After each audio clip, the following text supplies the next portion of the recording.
ابن ماجه صفحه 200 نو په یو غوا او یا یو غوی کې و کسه شریکیږي او یو غوا یا یو غوی د و ګډانو قائم مقام دی نو و ګډان یعنی و پسونه به د و کسانو له طرفه قرباني کیږي نو یو ګډ یعنی یو پسه د یو کس د طرف نشو نو په یو ګډ او یو پسه کې دو کسه نشي شریکېدلی.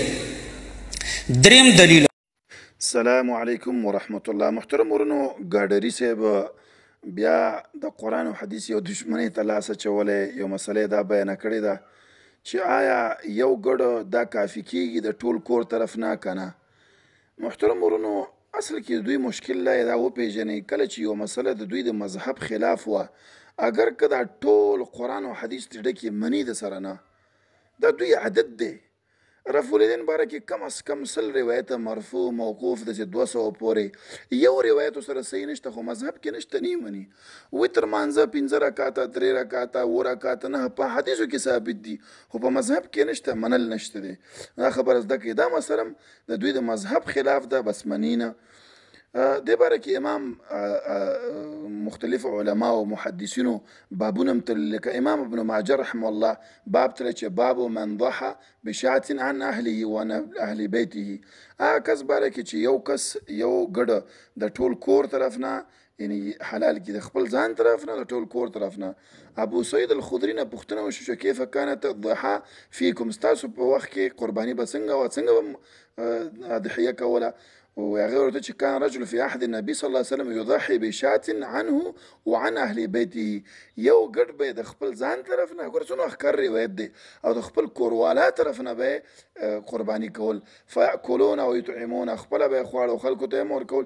ثم تباهی الناس، وایي دې کې بیا خلکو منډې مقابلې شروع کړې، مطلب نه هغه یو رقم چې زه ډېر حلاله وم ته کم، وایي فصار کما ترا، وایي ته ګورې نن سبا څه دی، خلک لګیا دي او ګډونه چې حلالۍ پوه شوې، مطلب دا چې ډېر حلالۍ.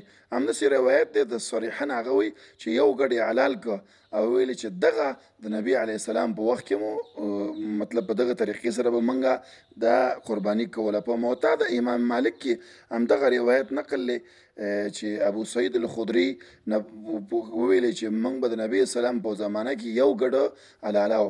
امام مالک بیا دې باره کې ویلی چې هو دغه یو ګډه د ټول اهل بیت طرف نه دا کافي کیږي. صحیح روایت د محترم ورونو. دا مقلدین چې ما مخکې وضاحت وکړو چې مذهب خلاف خبر راغله بیا منل نشته. امام ابن القیم رحمه الله لیکي چې وکان من هدي النبي صلی الله علیه وسلم ان شاة تجزي عن رجل وعن اهل بیته ولو کثر عددهم. یو ګډ کافي کیږي ولو که عدد ډیری. امام شوکاني دا خبره کړې چې والحق ان شاة الواحده تجزي عن اهل بیته، د یو ګډ کافي کیږي د یو د ټول کور والا طرف نه. ګوره یو دی کافي کېدل او یو دی شریکېدل. دا یو ګډ چې قرباني شو ټول په اجر کې شریک شو، ټول په اجر کې شریک شو، او قرباني خو د یو کس ده. دا وینه ګاډري وایي چې ګوره یو حدیث کې راځي چې دغه کې 2 کسه یو قرباني د یو کس او داسې. دا قرباني کې شریکېدل بیله مسله ده او په اجر کې شریکېدل بیله مسله ده.